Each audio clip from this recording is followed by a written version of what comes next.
Hi hello welcome back to my channel ಕಲ್ಯಾಣ ಮಸ್ತು ಭಾಗ 5. ಇನ್ನೂ ಯಾರು ಚಾನಲ್ನ ಸಬ್ಸ್ಕ್ರೈಬ್ ಮಾಡಿಲ್ಲ ದಯವಿಟ್ಟು ಸಬ್ಸ್ಕ್ರೈಬ್ ಮಾಡಿ ನಮಗೆ ಸಪೋರ್ಟ್ ಮಾಡಿ ಸರ್. ನನ್ನ ಕುಟುಂಬ ಅಂದ ರಮೇಶ್. ಅದನ್ನು ನಾವಿಬ್ಬರೂ ನೇರವಾಗಿ ಭೇಟಿಯಾದಾಗ ನೋಡ್ಕೊಳ್ಳೋಣ. ಇವಾಗ ನೀನು ಏನು ಮಾಡ್ತೀಯಾ ಅಂದರೆ ತಕ್ಷಣ ಆ ವಿಡಿಯೋ ಬಗ್ಗೆ ಲೈವ್ ಬಂದು ಮಾತನಾಡು. ಹಾಗೇನಾದರೂ ನೀನು ಮಾಡದೆ ಹೋದರೆ ನಿನ್ನ ಇಡೀ ಕುಟುಂಬ ಕ್ಲೋಸ್. ಅಯ್ಯೋ ಅದೆಲ್ಲ ಮಾಡಬೇಡ ಸರ್, ನಾನು ಇವಾಗಲೇ ಮಾಡ್ತೀನಿ ನೀವು ಹೇಳ್ದಾಗೆ ಅಂದವನು ಅದಕ್ಕಾಗಿ ಬೇಕಾದ ಸಿದ್ಧತೆಗಳನ್ನು ಮಾಡಿಕೊಳ್ಳತೊಡಗಿದ. ಇತ್ತ ಟಿ ವಿಯಲ್ಲಿ ಅಂದು ರಮಣ್ ಮತ್ತು ಆಕಾಂಕ್ಷ ಬಗೆಗೆ ಸುದ್ದಿಗಳು ಸತತವಾಗಿ ಬರ್ತಿರುವಾಗಲೇ ಬ್ರೇಕಿಂಗ್ ನ್ಯೂಸ್ ಅನ್ನೋ ಶೀರ್ಷಿಕೆಯೊಂದಿಗೆ ಆ ಸುದ್ದಿ ಪ್ರಸಾರ ಆಯಿತು. ರಮೇಶ್ ಲೈವ್ ಟೆಲಿಕಾಸ್ಟ್ ಮೂಲಕ ಬಂದು, ನಾನು ರಮೇಶ್, ಕೊಯಮತ್ತೂರಿನ ಹೋಟೆಲ್ನಲ್ಲಿ ಪ್ರಖ್ಯಾತ ಉದ್ಯಮಿ ರಮಣ್ ಅವರೊಂದಿಗೆ ಒಬ್ಬ ಹುಡುಗಿಯನ್ನು ಜೋಡಿಸಿ ನಿನ್ನೆಯೇ ವಿಡಿಯೋವನ್ನು ಬಿಡುಗಡೆ ಮಾಡಿದ್ದು ನಾನೇ. ಅದು ನಿಜ ಅಲ್ಲ. ಉದ್ಯಮದ ಪೈಪೋಟಿಯಿಂದಾಗಿ ಅವರಿಗೆ ತೊಂದರೆ ಕೊಡಬೇಕು ಅಂತ ನಾನು ಮಾಡಿದ ಕೆಲಸ ಇದು. ಆ ವಿಡಿಯೋದಲ್ಲಿರುವ ಹುಡುಗಿ ಆಕಾಂಕ್ಷ ಅಲ್ಲ, ಅದನ್ನು ಎಡಿಟಿಂಗ್ ಮಾಡಲಾಗಿದೆ. ಅದು ಆ ಹುಡುಗಿನೇ ಅಲ್ಲ. ಪ್ಲೀಸ್ ದಯವಿಟ್ಟು ಆ ವಿಡಿಯೋವನ್ನು ಶೇರ್ ಮಾಡಿ. ಆ ಹುಡುಗಿಯ ಮೇಲೆ ಯಾವುದೇ ತಪ್ಪಿಲ್ಲ ಅಂತ ಸೋಷಿಯಲ್ ಮೀಡಿಯಾದಲ್ಲಿ ಮಾತನಾಡ್ದ ರಮೇಶ್. ಅವನು ಆ ಕಡೆ ವಿಡಿಯೋನ ಬಿಡುಗಡೆ ಮಾಡ್ತಿರುವಾಗ ರಮಣ್ ಹೋಟೆಲ್ಗೆ ಫೋನ್ ಮಾಡಿ ಲಿಫ್ಟನ್ನು ಓಪನ್ ಮಾಡಿ ಅವರನ್ನು ಹೊರಗೆ ಕರೀರಿ ಅಂತ ಹೇಳ್ದ. ಹೋಟೆಲ್ನಲ್ಲಿ ಲಿಫ್ಟ್ ಬಾಗಿಲು ತೆರೆದಾಗ ಎಲ್ಲರೂ ಅರೆ ಪ್ರಜ್ಞೆ ಅವಸ್ಥೆಯಲ್ಲಿ ಇದ್ದರು. ಅರೆ ಪ್ರಜ್ಞೆ ಅವಸ್ಥೆಯಲ್ಲಿದ್ದವರಿಗೆ ಪ್ರಥಮ ಚಿಕಿತ್ಸೆ ಮೊದಲು ಮಾಡಿದ ನಂತರ ವೈದ್ಯರು ಅವರನ್ನು ಪರೀಕ್ಷಿಸಿ ಎಲ್ಲರೂ ಈಗ ಆರೋಗ್ಯವಾಗಿದ್ದಾರೆ ಅಂತ ಹೇಳಿದ ಮೇಲೆ ಅಲ್ಲಿನ ಒಂದು ಕೋಣೆಯಲ್ಲಿ ಮಲಗಿಸಿದ್ರು. ಆ ಸಮಯದಲ್ಲಿ ಅವರು ಮುಂದೆ ಇದ್ದ ಟಿ ವಿಯಲ್ಲಿ ಆಕಾಂಕ್ಷಳ ಮೇಲೆ ಯಾವುದೇ ತಪ್ಪಿಲ್ಲ ಅನ್ನೋ ಸುದ್ದಿ ಸಾಲಾಗಿ ಬರುತ್ತಲೇ ಇತ್ತು. ಆಕಾಂಕ್ಷಳಿಗೆ ಆಶ್ಚರ್ಯನೇ ಆಯಿತು. ಇದು ಹೇಗೆ ಒಬ್ಬನಿಂದ ಕೇವಲ ಅರ್ಧ ಗಂಟೆಯಲ್ಲಿ ನಡೆದ ಎಲ್ಲವನ್ನ ಹೀಗೆ ತಟ್ಟಂತ ಬದಲಾಯಿಸಲು ಸಾಧ್ಯ ಆಯಿತು? ಅಖಿಲಾಂಡೇಶ್ವರಿ ತನ್ನ ತಮ್ಮನನ್ನು ಮುಖ ಸಿಂಡಿಸಿ ನೋಡಿ, ನಿನ್ನ ಮಗಳ ಜೊತೆ ಇದಾನಲ್ಲ, ಅವನ ಕೆಲಸನೇ ಇದು. ಅವನು ಹಣ ಕೊಟ್ಟು ಹೀಗೆ ಸುಳ್ಳು ಹೇಳಲು ಯಾರಿಗೂ ಹೇಳಿ ನಟಿಸುವಂತೆ ಮಾಡಿದ್ದಾನೆ. ಹೋದ್ಮಾನ ಹೋದದ್ದೇ ಹೊರತು ವಾಪಸ್ ಬರುತ್ತಾ? ಅದನ್ನು ಇನ್ನೂ ಬದಲಾಯಿಸಲು ಸಾಧ್ಯ ಇಲ್ಲ. ಅದೇ ರೀತಿ ತೋಡಿದ ಗುಂಡಿ ತೋಡಿದ್ದೆ ಅಂತ ತಮ್ಮನೊಂದಿಗೆ ಮಾತನಾಡ್ತಾ ಇದ್ಲು. ಆದರೆ ಶ್ರೀನಿವಾಸ್ಗೆ ಒಂದು ವೇಳೆ ಅವನು ಹೇಳ್ತಾ ಇರೋದು ನಿಜ ಇರಬಹುದೇ ಅಂತ ಮನಸ್ಸಿನೊಳಗಡೆ ಅನ್ನಿಸ್ತು. ಒಂದು ಪ್ರಶ್ನೆ ಮೂಡ್ತು. ಎಲ್ಲವೂ ಮುಗಿದು ಪೊಲೀಸರು ಅವನನ್ನು ಬಂಧಿಸಿ ಆ ವಿಚಾರ ಒಂದು ಕಡೆ ನಡೀತಾ ಇರುವಾಗ ಅಲ್ಲಿಗೆ ಬಂದ ರಮಣ್. ಯಾಕೋ ಸುಸ್ತಾಗಿ ಮಲಗಿದ ಆಕಾಂಕ್ಷಳನ್ನು ನೋಡಿ ಒಂದು ಕ್ಷಣ ದಿಟ್ಟಿಸಿ ನೋಡ್ದ. ಹೇಗಿದ್ಲು ಇವಳು? ನನ್ನಿಂದ ಪಾಪ ಇವಳ ಇಡೀ ಜೀವನವೇ ಬದಲಾಗಿ ಹೋಯ್ತಲ್ಲ ಅನ್ನೋ ಯೋಚನೆಯಲ್ಲಿ ನಿಂತ. ನಂತರ ಅಲ್ಲಿದ್ದವರನ್ನು ನೋಡಿ, ಇವಾಗ ನಿಮ್ಮ ಅನುಮಾನ ಬಗೆಹರಿತಾ? ನಾನು ಹೇಳಿದ್ನಲ್ಲ ಆ ಹುಡುಗಿ ಮೇಲೆ ಯಾವುದೇ ತಪ್ಪಿಲ್ಲ ಅಂತ ಅಂದ ರಮಣ್. ಅಖಿಲಾಂಡೇಶ್ವರಿ ಆಗಲೂ ಕೂಡ ಕೋಪದಿಂದ, ಏನೋ ನೀನು ಯಾರನ್ನೋ ನಟಿಸುವಂತೆ ಮಾಡಿ ಊರನ್ನೇ ಯಾಮಾರಿಸಿದ್ರೆ ಊರು ನಂಬೋದು, ಆದರೆ ನನ್ನನ್ನು ಯಾಮಾರಿಸಲು ಸಾಧ್ಯ ಇಲ್ಲ ಅಂದ್ಲು.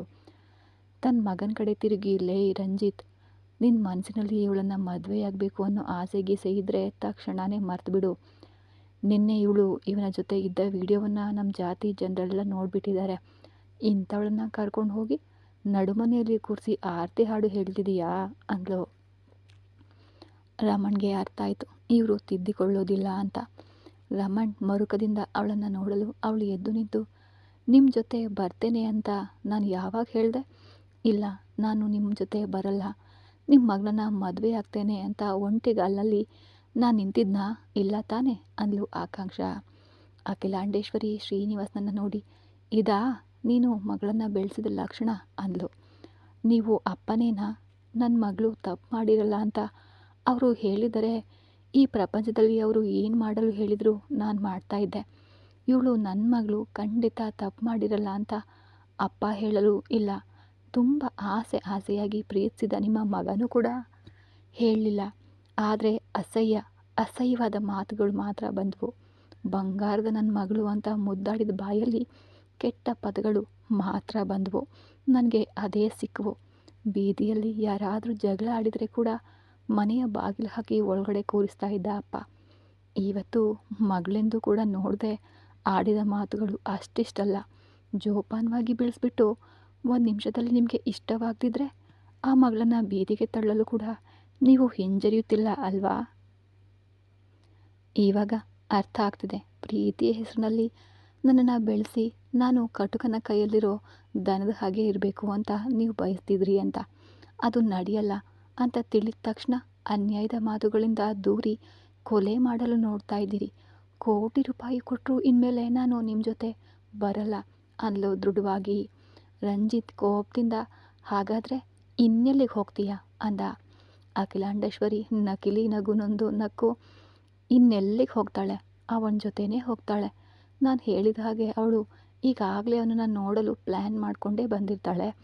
ಇಬ್ಬರೂ ಆ ವಿಡಿಯೋದಲ್ಲಿ ಇದ್ದ ದೃಶ್ಯವನ್ನು ನೀನು ನೋಡಿದೆಯಲ್ಲ, ಎಷ್ಟು ಅನ್ಯೋನ್ಯವಾಗಿದ್ರು ಅಂತ ಅಂದ್ಲು. ಆಕಾಂಕ್ಷಳ ಕಣ್ಣಿನಿಂದ ಕಣ್ಣೀರು ಹನಿ ಹನಿಯಾಗಿ ಸುರಿಯಿತು. ಮಾಡದ ತಪ್ಪಿಗೆ ಏನೆಲ್ಲ ಹೆಸರಿಡ್ತಾರಲ್ಲ ಅಂತ. ಮೊಟ್ಟ ಮೊದಲ ಬಾರಿಗೆ ಕೋಪದಿಂದ ತನ್ನ ಅತ್ತೆಯನ್ನು ನೋಡಿದವಳು, ಹೌದು ಅವನ ಜೊತೆಯೇ ಹೋಗಲಿದ್ದೇನೆ, ನಿಮ್ಮಿಂದ ಏನು ಮಾಡೋಕ್ಕೆ ಸಾಧ್ಯ, ನಾನು ಅವನನ್ನು ನೋಡಲ್ಲೇ ಇಲ್ಲಿಗೆ ಬಂದೆ, ಆ ವಿಡಿಯೋದಲ್ಲಿ ಇರೋದು ನಾನೇ, ನಿಮ್ಮಿಂದ ಏನು ಮಾಡೋಕ್ಕೆ ಸಾಧ್ಯ, ಇದನ್ನೇ ತಾನೇ ನಾನು ಹೇಳಬೇಕು ಅಂತ ನೀವು ಆಸೆ ಪಟ್ಟಿದ್ರಿ, ಹೇಳಿಬಿಟ್ಟೆ ಸಾಕಾ, ಹೊರಟು ಹೋಗಿ ಅಂದ್ಲು.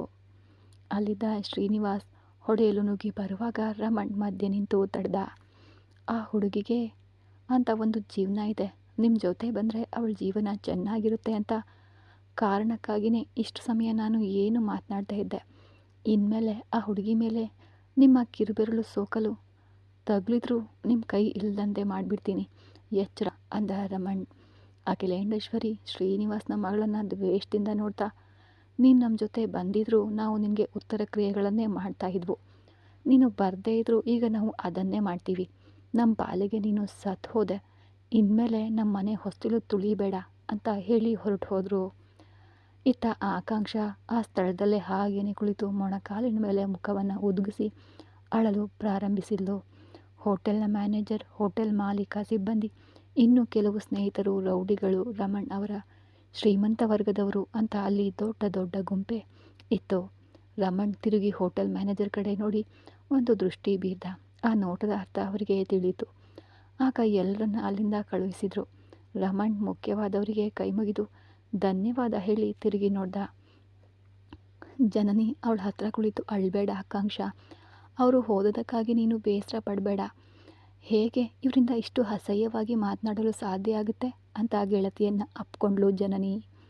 ಹತ್ರ ಬಂದ ರಮಣ್, ಹೀಗೆ ರಸ್ತೆಯಲ್ಲಿ ನಿಂತು ಹತ್ರ ಇನ್ನೂ ಎಷ್ಟು ವಿಡಿಯೋಗಳು ನಿಮ್ಮ ಬಗ್ಗೆ ಬರ್ತವೋ, ಒಂದು ರೂಮ್ಗೆ ಹೋಗಿ ಕುಳಿತು ಮಾತನಾಡೋಣ ಅಂತ ಹೇಳ್ದ.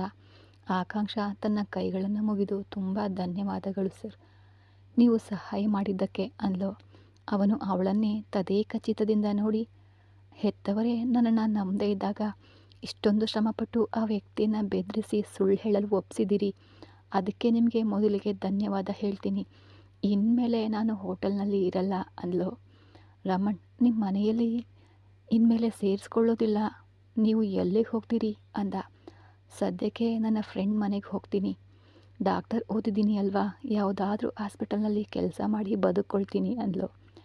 ರಮಣ್ ತನ್ನ ವಿಸಿಟಿಂಗ್ ಕಾರ್ಡ್ನ ತೆಗೆದು ಆಕಾಂಕ್ಷಳ ಮುಂದೆ ಚಾಚಿ, ನಿಮಗೆ ಯಾವುದೇ ಸಹಾಯ ಬೇಕಿದ್ರೂ ಹಿಂಜರಿಯದೆ ನನಗೆ ಕರೆ ಮಾಡಿ, ಇದು ನನ್ನ ಪರ್ಸ್ನಲ್ ನಂಬರ್ ಅಂದ. ನನಗೆ ಇದು ಅಗತ್ಯ ಇರಲ್ಲ ಸರ್ ಅಂದ್ಲು. ಯಾಕೋ ಅವಳನ್ನು ಹಾಗೇನೆ ಬಿಟ್ಟು ಹೋಗಲು ಮನಸ್ಸಾಗದ ರಮಣ್ ಆ ಕಾರ್ಡನ್ನು ಜನನಿ ಕೈಗೆ ಕೊಟ್ಟು, ಏನಾದರೂ ಸಹಾಯ ಬೇಕಿದ್ರೆ ನನಗೆ ಕರೆ ಮಾಡಿ ಅಂತ ಹೇಳಿ ಆಕಾಂಕ್ಷಳ ಮುಖವನ್ನೇ ದಿಟ್ಟಿಸಿ ನೋಡ್ದ. ಆಕಾಂಕ್ಷ ಗೆಳತಿಯ ಬಳಿ ಹೋಗೋಣವಾ ಅಂದ ತಕ್ಷಣ ಜನನಿ ಅವನ ಕಡೆ ತಲೆಯಾಡಿಸಿ ಹೂಗೊಟ್ಲು. ಅವಳನ್ನು ಕರ್ಕೊಂಡು ತನ್ನ ಮನೆಗೆ ಹೋದ್ಲು. ಇಷ್ಟು ಹೊತ್ತು ಟಿ ವಿಯಲ್ಲಿ ಬಂದ ಹುಡುಗಿ ಜೊತೆ ತನ್ನ ಮಗಳು ಬಂದಿರೋದನ್ನು ಕಂಡ ತಕ್ಷಣ ಜನನಿಯ ಅಮ್ಮ ಪೊರ್ಕೆ ತಗೊಂಡು ಹೊಡೆಯೋದೊಂದೇ ಬಾಕಿಯಾಗಿತ್ತು. ಈ ಹುಡುಗಿಯನ್ನು ಯಾಕೆ ಇಲ್ಲಿ ಕರ್ಕೊಂಡು ಬಂದಿದ್ದೀಯಾ ಅಂದ್ಲು. ಆ ಪ್ರಶ್ನೆಗೆ ಆಕಾಂಕ್ಷ ಮುಖ ಬಾಡಿ ಹೋಯಿತು. ಒಂದು ನಿಮಿಷ ಇಲ್ಲೇ ಇರು ಆಕಾಂಕ್ಷ, ನಾನು ಒಳಗಡೆ ಹೋಗಿ ಬೇಗ ಬರ್ತೀನಿ, ನನ್ನ ಅಮ್ಮನ ಜೊತೆ ಮಾತನಾಡಿ ಬರ್ತೀನಿ ಅಂತ ಅವಳು ತನ್ನ ಅಮ್ಮನನ್ನು ಒಳಗಡೆ ಹೇಳ್ಕೊಂಡು ಮನೆಯೊಳಗೆ ಹೋದ್ಲು. ಇವಳು ನಿನ್ನ ಫ್ರೆಂಡ್ ಅಂದರೆ ನಮ್ಮ ನೆಂಟರೆಲ್ಲ ಏನು ಮಾತನಾಡ್ಕೊಳ್ತಾರೆ, ವಯಸ್ಸಿಗೆ ಬಂದ ಹುಡುಗಿಗೆ ಮದುವೆ ಮಾಡಬೇಕಲ್ವಾ ನಾವು ಅಂತ ಹೇಳಿದರು ಆತಂಕದಿಂದ.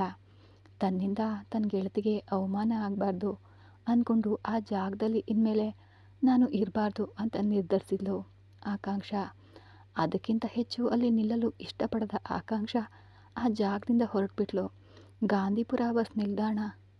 ನಿನ್ನೆ ಸಂತೋಷದಿಂದ ಬಂದು ಇಳಿದ ಆ ಜಾಗ ನೆನಪಿಗೆ ಬಂತು.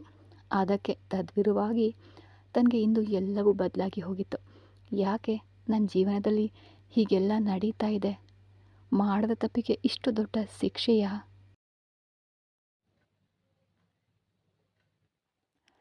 ಮನಸ್ಸೆಲ್ಲ ಭಾರವಾಗಿ ಯಾರೂ ಇಲ್ಲದ ಏಕಾಂತ ಸ್ಥಿತಿಯಲ್ಲಿ ಬಸ್ ನಿಲ್ದಾಣದಲ್ಲಿ ಕುಳಿತವಳಿಗೆ ಎಲ್ಲಿಗೆ ಹೋಗಬೇಕು ಅಂತ ತಿಳಿಲಿಲ್ಲ.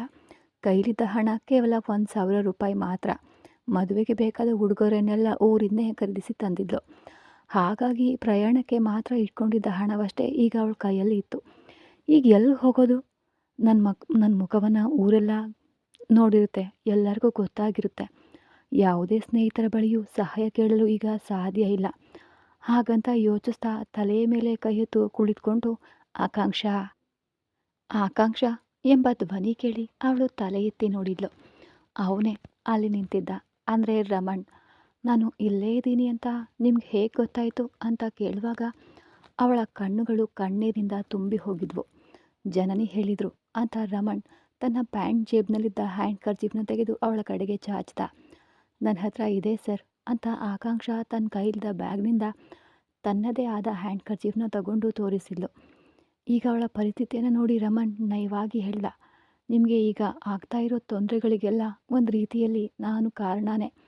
ಅದಕ್ಕೆ ನಿಮ್ಮನ್ನು ಹೀಗೆ ಒಂಟಿಯಾಗಿ ಬಿಡೋಕ್ಕೆ ನನ್ನ ಮನಸ್ಸು ಒಪ್ತಾ ಇಲ್ಲ. ತನ್ನ ಮೇಲೂ ತಪ್ಪಿದೆ ಅಂತ ಆಕಾಂಕ್ಷಳಿಗೆ ಚೆನ್ನಾಗಿ ಗೊತ್ತಿತ್ತು. ಅಂದು ರೂಮ್ ಬದಲಾಗಿ ಹೋದದ್ದು ಅವಳದೇ ತಪ್ಪಾಗಿತ್ತು. ಆದರೆ ಈಗ ರಮಣ್ ಎಲ್ಲ ಜವಾಬ್ದಾರಿಯನ್ನು ತಾನು ತನ್ನ ಮೇಲೇ ಹೇಳ್ಕೊಳ್ತಿರೋದನ್ನು ನೋಡಿ ಅವಳಿಗೆ ಅವನ ಮೇಲೆ ಒಂದು ರೀತಿ ವಿಚಿತ್ರವಾದ ನಂಬಿಕೆ ಮೂಡ್ತು. ಅವಳು ಏನೋ ಆಳವಾದ ಯೋಚನೆಯಲ್ಲಿ ಮುಳುಗಿರೋದನ್ನು ಗಮನಿಸಿದ ರಮಣ್, ಭಯ ಪಡಬೇಡಿ ಆಕಾಂಕ್ಷ, ನನ್ನಿಂದ ನಿಮಗೆ ಯಾವುದೇ ತೊಂದರೆ ಆಗಲ್ಲ. ನನ್ನನ್ನು ನಂಬಿ, ನನ್ನನ್ನು ನಂಬಿಕೊಂಡು ಬನ್ನಿ ಅಂದ. ಅವಳು ಮೌನವಾಗಿರೋದನ್ನು ನೋಡಿ ಮತ್ತೆ ಅವನೇ ಮುಂದುವರಿಸ್ದ, ಈಗ ನೀವೇ ಎಲ್ಲಿ ಹೋಗಿ ಉಳ್ಕೊಂಡ್ರೂ ಈ ಜನರು ಕೆಲವು ಜನಗಳ ಕಣ್ಣು ಇಲ್ಲದೆ ಇರೋದನ್ನು ಕಲ್ಪನೆ ಮಾಡಿಕೊಂಡು ತಪ್ಪಾಗಿ ನೋಡ್ತವೆ. ಇನ್ನು ಹಲವರು ನಿಮ್ಮ ಕ್ಯಾರೆಕ್ಟರ್ ಬಗ್ಗೆ ತಪ್ಪು ತೀರ್ಮಾನ ಮಾಡ್ತಾರೆ. ಅದಕ್ಕೆ ಸದ್ಯಕ್ಕೆ ಬೇರೆ ದಾರಿ ಇಲ್ಲ ಆಕಾಂಕ್ಷ, ಬನ್ನಿ ಹೊರಡೋಣ ಅಂದ ರಮಣ್. ಪ್ರಸ್ತುತ ಪರಿಸ್ಥಿತಿಯಲ್ಲಿ ಬೇರೆ ಯಾವುದೇ ದಾರಿ ಇಲ್ಲದ ಕಾರಣ ಅವಳು ರಮಣ್ ಜೊತೆಗೆ ಪ್ರಯಾಣ ಮಾಡಲು ಒಪ್ಕೊಂಡ್ಳು. ಕಾರಿನ ಹಿಂಬದಿಯ ಸೀಟ್ನಲ್ಲಿ ಕೂರಲು ಅವಳು ಹೋಗುವಾಗ ರಮಣ್ ತಡೆದು, ಹಲೋ ಮೇಡಮ್, ಮುಂಭಾಗಕ್ಕೆ ಬನ್ನಿ, ಮುಂದಿನ ಸೀಟ್ನಲ್ಲಿ ಬಂದು ಕೂತ್ಕೊಳ್ಳಿ ಅಂದ. ಅವಳಿಗೆ ನಗದೆ ಅವನನ್ನೇ ದಿಟ್ಟಿಸಿ ನೋಡಿದಾಗ ಅವನು ನಗ್ತಾ, ನೀವು ಹಿಂದ್ಗಡೆ ಕೂತ್ರೆ ನಾನು ನಿಮ್ಮ ಕಡೆ ಪದೇ ಪದೇ ತಿರುಗಿ ಮಾತನಾಡಬೇಕಾಗತ್ತೆ, ಆಗ ನನ್ನ ಕುತ್ತಿಗೆ ನೋವು ಬರುತ್ತೆ ಅಂದ. ಅವನು ಹೇಳ್ತಾ ಇರೋದು ಸರಿ ಅನಿಸಿದ್ರಿಂದ ಆಕಾಂಕ್ಷ ಮುಂಭಾಗದ ಸೀಟ್ನಲ್ಲೇ ಬಂದು ಕುಳಿತುಕೊಂಡ್ಳು. ಕಾರ್ ಮುಂದೆ ಸಾಗ್ತಾ ಇದ್ದಂತೆ ಅವಳ ಮನಸ್ಸಿನಲ್ಲಿ ನೂರಾರು ಯೋಚನೆಗಳು ಬಂದು ಗೊಂದಲವನ್ನು ಉಂಟು ಮಾಡಿದ್ವು. ಸೋತು ಹೋಗಿದ್ದ ಅವಳ ಮುಖವನ್ನು ರಮಣ್ ಆಗಾಗ ಕನ್ನಡಿ ಮೂಲಕ ನೋಡ್ತಾ ಇದ್ದ. ಮುಖದ ತುಂಬ ಆವರಿಸಿದ್ದ ಬೇಸರವನ್ನು ಕಂಡು ಅವನು ನಿಧಾನವಾಗಿ ಆಕಾಂಕ್ಷ ಅಂತ ಕರೆದ. ಅವಳು ತಿರುಗಿ ಅವನ ಮುಖ ನೋಡಿದ್ಲು. ಇವತ್ತು ಬೆಳಗಿನವರೆಗೂ ನಡೆದನ್ನೆಲ್ಲ ಮರೆತು ಬಿಡಿ. ಯಾಕೆ ಅಂದರೆ ಅದೆಲ್ಲ ಈಗ ಮುಗಿದು ಹೋಗಿರೋ ವಿಷಯ. ಈಗ ಅದ್ರ ಬಗ್ಗೆ ಯೋಚನೆ ಮಾಡಿ ಬೇಸರ ಪಟ್ಕೊಂಡ್ರೆ ಏನು ಪ್ರಯೋಜನ? ಕಾಲವನ್ನು ಬದಲಾಯಿಸೋಕೆ ನಮ್ಮಿಂದ ಸಾಧ್ಯನಾ ಅಂತ ರಮಣ್ ಕೇಳ್ದ. ಸಾಧ್ಯ ಇಲ್ಲ ಅನ್ನುವಂತೆ ಆಕಾಂಕ್ಷ ತಲೆಯಾಡಿಸಿದ್ಲು. ಸಾಧ್ಯ ಇಲ್ಲ ಅಲ್ವಾ? ಹಾಗಾದರೆ ರಿಲ್ಯಾಕ್ಸ್ ಆಗಿ, ಎಲ್ಲರ ಹತ್ರ ಹೋಗಿ ನಾವಿಬ್ಬರು ಏನು ತಪ್ಪು ಮಾಡಿಲ್ಲ ಅಂತ ಪ್ರೂವ್ ಮಾಡೋಕ್ಕೆ ನಾವೇನು ಫ್ರೇಮ್ ಹಾಕ್ಕೊಂಡು ನಿಲ್ಲೋಕ್ಕೆ ಆಗಲ್ಲ. ಸೊ ಆ ಯೋಚನೆಯಿಂದ ನೀವು ಮೊದಲು ನಿಮ್ಮ ಮನಸ್ಸನ್ನು ಹೊರಗೆ ತರೋಕ್ಕೆ ಪ್ರಯತ್ನ ಮಾಡಿ. ಅದಾದ ನಂತರ ಆಕಾಂಕ್ಷಳ ನೋಟ ಕಾರಿನ ಕಿಟಕಿ ಹೊರಗಿನ ಪ್ರಪಂಚದ ಕಡೆ ತಿರುಗ್ತು. ಕೆಲವು ಗಂಟೆಗಳ ಕಾಲ ಇಬ್ಬರು ಮೌನವಾಗಿಯೇ ಪ್ರಯಾಣವನ್ನು ಮಾಡಿದರು. ಸ್ವಲ್ಪ ಸಮಯದ ನಂತರ ರಮಣ್ ಒಂದು ದೊಡ್ಡ ಹೋಟೆಲ್ ಮುಂದೆ ಕಾರನ್ನು ನಿಲ್ಲಿಸ್ದ. ಬನ್ನಿ ಆಕಾಂಕ್ಷ, ಊಟ ಮಾಡೋಣ ಅಂದ. ರಮಣ್, ನನಗೆ ಹಸಿವಿಲ್ಲ ಸರ್ ಅಂತ ಆಕಾಂಕ್ಷ ನಿರಾಕರಿಸಿದ್ಲು. ಅದಕ್ಕೆ ರಮಣ್ ನಗ್ತಾ, ಆದರೆ ನನಗೆ ಹಸಿವಾಗ್ತಿದೆ, ನೀವು ಊಟ ಮಾಡದೆ ನಾನು ಹೇಗೆ ಒಬ್ಬನೇ ಊಟ ಮಾಡಲಿ ಅಂತ ಹೇಳ್ದ. ಅಯ್ಯೋ, ನನ್ನಿಂದಾಗಿ ಇವರು ಹಸುವಿನಿಂದ ಇರಬೇಕಾಗಿ ಬರುತ್ತಲ್ಲ ಅಂತ ಯೋಚಿಸಿದ ಆಕಾಂಕ್ಷ ಅವನೊಂದಿಗೆ ಕಾರ್ನಿಂದ ಇಳಿದು ಆ ಐಷಾರಾಮಿ ಹೋಟೆಲ್ ಒಳಗಡೆ ಹೆಜ್ಜೆ ಹಾಕಿದ್ಲು. ಇಬ್ಬರು ತಮಗಾಗಿ ಕಾಯ್ದಿರಿಸಿದ್ದ ಟೇಬಲ್ನಲ್ಲಿ ಬಂದು ಕುಳಿತು ನಂತರ ರಮಣ್ ಕುಳಿತಿದ್ದ ಕೇಳ್ದ, ಆಕಾಂಕ್ಷ ಏನು ಆರ್ಡರ್ ಮಾಡಲಿ? ರಮಣ್ ತನ್ನ ಆಕಾಂಕ್ಷ ಅಂತ ಆತ್ಮೀಯವಾಗಿ ಕರೆಯೋದನ್ನು ನೋಡಿ ಅವಳು ಅವನ ಮುಖವನ್ನು ನೋಡಿದ್ಲು. ರಮಣ್ ನಗ್ತಾ, ಆಕಾಂಕ್ಷ ಅಂದರೆ ತುಂಬ ದೊಡ್ಡ ಹೆಸರಿನ ಥರ ಅನಿಸುತ್ತೆ, ಅದಕ್ಕೆ ಸ್ವಲ್ಪ ಶಾರ್ಟಾಗಿ ಕರೆದೆ ಅಂತ ಹೇಳ್ದ. ಆಕಾಂಕ್ಷ ಆಕಾಂಕ್ಷ ಸರ್, ನೀವು ನನ್ನನ್ನು ಬನ್ನಿ ಹೋಗಿ ಅಂತ ಗೌರವದಿಂದ ಕರೆಯೋದು ನನಗೆ ಏನೋ ದೊಡ್ಡವ್ರನ್ನ ಕರೆದ ಹಾಗೆ ಅನಿಸುತ್ತೆ. ನಮ್ಮೂರಲ್ಲಿ ಈ ಥರ ಭಾಷೆ ಬಳಸಲ್ಲ ಸರ್. ನಾನು ನಿಮಗಿಂತ ವಯಸ್ಸಿನಲ್ಲಿ ಚಿಕ್ಕ ಹುಡುಗಿ, ಅದಕ್ಕೆ ನೀವು ನನ್ನನ್ನು ಏಕವಚನದಲ್ಲೇ ಕರೀಬಹುದು ಅಂದ್ಲು. ಹಾಗಾದರೆ ನೀವು ನನ್ನನ್ನು ಸರ್ ಅಂತ ಕರಿಬೇಡಿ, ರಮಣ್ ಅಂತಾನೇ ಕರಿಬಹುದು, ಅದರಲ್ಲಿ ಏನೂ ತಪ್ಪಿಲ್ಲ ಅಂದ ರಮಣ್. ಅಯ್ಯೋ, ವಯಸ್ಸಿನಲ್ಲಿ ನನಗಿಂತ ದೊಡ್ಡವ್ರನ್ನ ಯಾರಾದರೂ ಮರ್ಯಾದೆ ಇಲ್ಲದೆ ಹೆಸರು ಹಿಡಿದು ಕರೀತಾರಾ ಅಂತ ಆಕಾಂಕ್ಷ ಆಶ್ಚರ್ಯಪಟ್ಲು. ಹಾಗಾದರೆ ನಾನೇನು ಮುದುಕನ ಅಥವಾ ತಾತನ ಅಂತ ರಮಣ್ ತಮಾಷೆ ಮಾಡ್ದ. ಅಯ್ಯೋ ಹಾಗಲ್ಲ ಸರ್, ನನಗಿಂತ ನೀವು ಒಂದು 2-3 ವರ್ಷ ದೊಡ್ಡವ್ರು ಇರಬಹುದು. ನಿಮ್ಮನ್ನು ಮರ್ಯಾದೆ ಇಲ್ಲದೆ ನೇರವಾಗಿ ಹೆಸರು ಹಿಡಿದು ಕೂಗೋದು ನಮ್ಮೂರ ಕಡೆ ರೂಢಿ ಇಲ್ಲ ಅಂದೆ ಅಷ್ಟೇ ಅಂದವಳು ತಕ್ಷಣ ವಿಷಯವನ್ನು ಬದಲಾಯಿಸಿ, ಸರ್ ನೀವು ಏನು ಊಟ ಮಾಡ್ತೀರಾ ಅಂತ ಕೇಳಿದ್ಲು. ನಾನು ಮಟನ್ ಅಥವಾ ಫಿಶ್ ಊಟ ಮಾಡ್ತೀನಿ, ಮಾಡೋಣ ಅಂದ್ಕೊಂಡಿದ್ದೀನಿ ಅಂದ ರಮಣ್.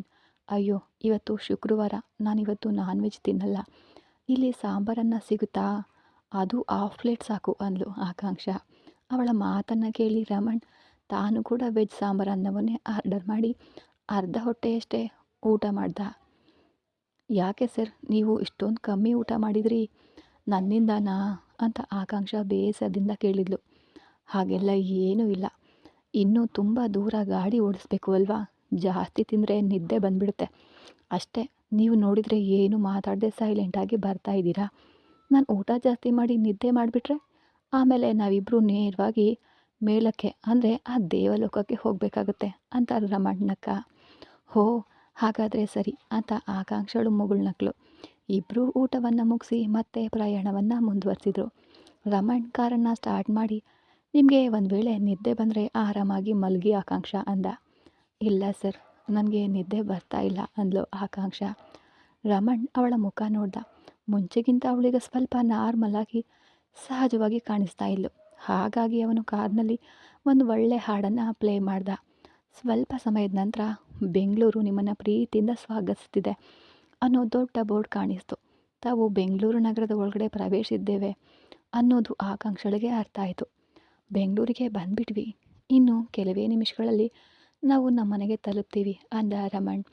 ಸರ್, ಹಠಾತ್ತಾಗಿ ನನ್ನನ್ನು ನಿಮ್ಮ ಮನೆಗೆ ಕರ್ಕೊಂಡು ಹೋದರೆ ನಿಮ್ಮ ಮನೆಯಲ್ಲಿ ಯಾರೂ ಏನು ಬೈಯಲ್ವಾ ಅಂತ ಆಕಾಂಕ್ಷ ಆತಂಕದಿಂದ ಕೇಳಿದ್ಲು. ಅಯ್ಯೋ, ಬೈಯೋಕೆ ಮನೆಯಲ್ಲಿ ಯಾರೂ ಇಲ್ಲ, ನೀವು ಭಯ ಪಡಬೇಡಿ ಅಂದ ರಮಣ್. ಯಾಕೆ, ನಿಮ್ಮ ಪೋಷಕರು ಬೇರೆ ಊರಿನಲ್ಲಿ ಇದ್ದಾರಾ ಅಂತ ಕೇಳಿದ್ಲು. ಇಲ್ಲ, ಅವರಿಬ್ಬರು ತೀರಿ ಹೋಗಿದ್ದಾರೆ ಅಂತ ರಮಣ್ ಧ್ವನಿ ಸ್ವಲ್ಪ ಗಂಭೀರವಾಗಿ ಇತ್ತು ಹೇಳುವಾಗ. ಹಾಗಾದರೆ ನಿಮ್ಮನ್ನು ಸಾಕಿ ಬೆಳೆಸಿದ ದೊಡ್ಡವರು ಯಾರಾದರೂ ಮನೇಲಿ ಇರಬೇಕು ಅಲ್ವಾ ಅಂದ್ಲು. ಯಾರೂ ಇಲ್ಲ, ನಿಮ್ಮನ್ನು ಯಾರೂ ಪ್ರಶ್ನೆ ಮಾಡಲ್ಲ, ಆ ಥರ ಭಯ ಬೇಡ ಅಂತ ರಮಣ್ ಆ ಮಾತನ್ನು ಅಲ್ಲಿಗೆ ಮುಗಿಸ್ದ. ಅವನ ಮುಖಭಾವ ನೋಡಿ ಆಕಾಂಕ್ಷಳಿಗೆ ಅರ್ಥ ಆಯಿತು, ಇದ್ರ ಮೇಲೆ ಅವನು ಈ ವಿಷಯದ ಬಗ್ಗೆ ಮಾತನಾಡಲು ಇಷ್ಟಪಡ್ತಿಲ್ಲ ಅಂತ. ದೊಡ್ಡ ದೊಡ್ಡ ಬಂಗ್ಲೆಗಳಿರುವ ಒಂದು ಅತ್ಯಂತ ಶ್ರೀಮಂತ ಏರಿಯಾದ ಒಳಗೆ ಕಾರು ಪ್ರವೇಶಿಸಿತು. ಒಂದು ಭವ್ಯವಾದ ಮನೆಯ ಮುಂದೆ ಕಾರ್ ನಿಲ್ಲಿಸಿ ರಮಣ್ ಹಾರ್ನ್ ಮಾಡ್ದ. ತಕ್ಷಣವೇ ಸುಮಾರು 40 ವರ್ಷದ ವ್ಯಕ್ತಿಯೊಬ್ಬರು ಓಡ್ ಬಂದರು. ಅವರು ರಮಣ್ಣನ ನೋಡಿ ಗೌರವದಿಂದ ಸೆಲ್ಯೂಟ್ ಹೊಡೆದ್ರು. ಅದನ್ನು ನೋಡಿದ ಆಕಾಂಕ್ಷಳಿಗೆ ಅವರು ಈ ಮನೆಯ ಸೆಕ್ಯೂರಿಟಿ ಗಾರ್ಡ್ ಅನ್ನೋದು ತಿಳಿತು. ಅವರು ಓಡಿ ಬಂದು ಕಾರ್ನ ಗೇಟ್ ತೆರೆದರು. ಆಕಾಂಕ್ಷ ಕಾರಿನ ಗಾಜಿನ ಮೂಲಕ ಆ ಮನೆಯನ್ನು ನೋಡಿದ್ಲು. ಅದು ಬ್ರಹ್ಮಾಂಡದಷ್ಟು ದೊಡ್ಡದಾಗಿ ಐಷಾರಾಮಿ ಬಂಗ್ಲೆ ಆಗಿತ್ತು. ಅದನ್ನು ಕಂಡು ಆಶ್ಚರ್ಯದಿಂದ, ನಿಮ್ಮೊಬ್ಬರಿಗೆ ಇಷ್ಟೊಂದು ದೊಡ್ಡ ಮನೆನಾ ಅಂತ ಉದ್ಗರಿಸಿದ್ಲು. ಅದಕ್ಕೆ ರಮಣ್ ಮುಗುಳ್ನಗ್ತಾ, ಇದು ನಮ್ಮ ಮುತ್ತಾತ ಕಟ್ಟಿಸಿದ ಮನೆ, ನಾನು ಕೇವಲ ಇದನ್ನು ರಿಪೇರಿ ಮಾಡಿಸಿದ್ದೀನಿ ಅಷ್ಟೇ ಅಂದ.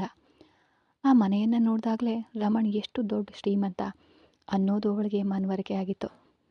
ತನ್ನ ಊರಿನಲ್ಲಿ ತನ್ನ ಸಂಬಂಧಿಕರ ಮಧ್ಯೆ ತನ್ನ ಮನೆ ದೊಡ್ಡದಾಗಿದೆ ಅನ್ನೋ ಒಂದೇ ಕಾರಣಕ್ಕೆ ತಾನು ತುಂಬ ಶ್ರೀಮಂತೆ ಅನ್ನೋ ಕಲ್ಪನೆ ಅವಳಲ್ಲಿ ಇತ್ತು. ತನ್ನ ಗೆಳತಿಯರೆಲ್ಲ ಕೇವಲ ಡಿಗ್ರಿ ಮುಗಿಸಿ ಮದುವೆಯಾಗುವಾಗ ತನ್ನ ತಂದೆ ತನ್ನನ್ನು ಡಾಕ್ಟರ್ ಓದಿಸಿದ್ರು. ಅವಳಿಗೆ ಅದು ಅಷ್ಟೊಂದು ಹಣ ಇರೋದ್ರಿಂದ ತಾನೇ ದೊಡ್ಡ ಶ್ರೀಮಂತೆ ಅಂದ್ಕೊಂಡಿದ್ದ ಆಕಾಂಕ್ಷಳ ಅಹಂಕಾರ ಇವತ್ತು ರಮಣ್ನ ಮುಂದೆ ಧೂಳಿಪಟ ಆಗಿತ್ತು. ರಮಣ್ ಮನೆಯ ಕಾವಲುಗಾರನಿಗೆ ಕೊಟ್ಟಿರುವ ಒಂದು ಸಣ್ಣ ಕೋಣೆಯಷ್ಟೇ ತನ್ನ ಇಡೀ ಮನೆ ಇದೆ ಅನ್ನೋದು ಅವಳು ಮನಗೊಂಡ್ಳು. ಅವರು ಮನೆ ಒಳಗಡೆ ಪ್ರವೇಶಿಸಿದ ತಕ್ಷಣ ಅಲ್ಲಿಗೆ ಡಾಕ್ಟರ್ ವಿಜಯ್ ಓಡ್ ಬಂದ. ರಮಣ್ ಮುಖವನ್ನು ಮತ್ತು ಅವನ ಜೊತೆ ಬಂದ ಹೊಸ ಹುಡುಗಿಯನ್ನು ನೋಡಿ ವಿಜಯ್ಗೆ ಅಲ್ಲಿನ ಪರಿಸ್ಥಿತಿ ಅರ್ಥ ಆಯಿತು.